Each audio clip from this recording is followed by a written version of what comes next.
Nobody had ever mentioned a thing about that movie, the movie that was recently made, to either Robert or I.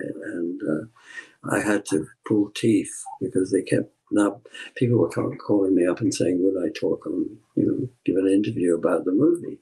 I said, anything about the movie. How can I give an interview? But you could screen it for me. So with my son Val, who's the one that plays with Jackson Brown, Val and I went over to Warner Brothers. We found a place where we had to park the car, and then it was like a half-a-mile walk through Warner Studios till you found a screening room that was locked. We had to get somebody to find a key. Then we had to find the projectionist. And then finally I got to watch that movie. But there was never a moment when anybody thought that they would involve either Robert or I in that production.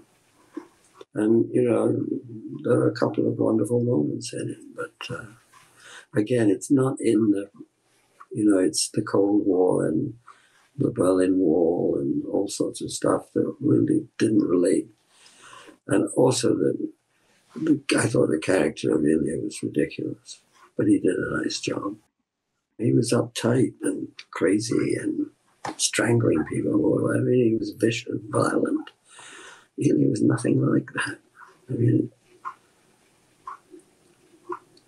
it's very interesting, the amount of homework that actors do when they're playing somebody or something. It's very important to do your homework. And I don't think anybody did any homework on that. They got a script and they did it. And they did it very well. I mean, an action movie.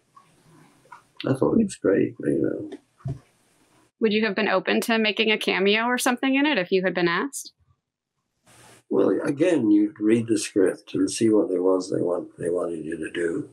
Mm-hmm. And if it made any sense and they were going to pay you a lot of money, always comes into the equation, although so many people don't talk about it, but it's in that equation, then it would be worth doing. But if it's just, has anybody seen my raincoat, then I don't want to do it.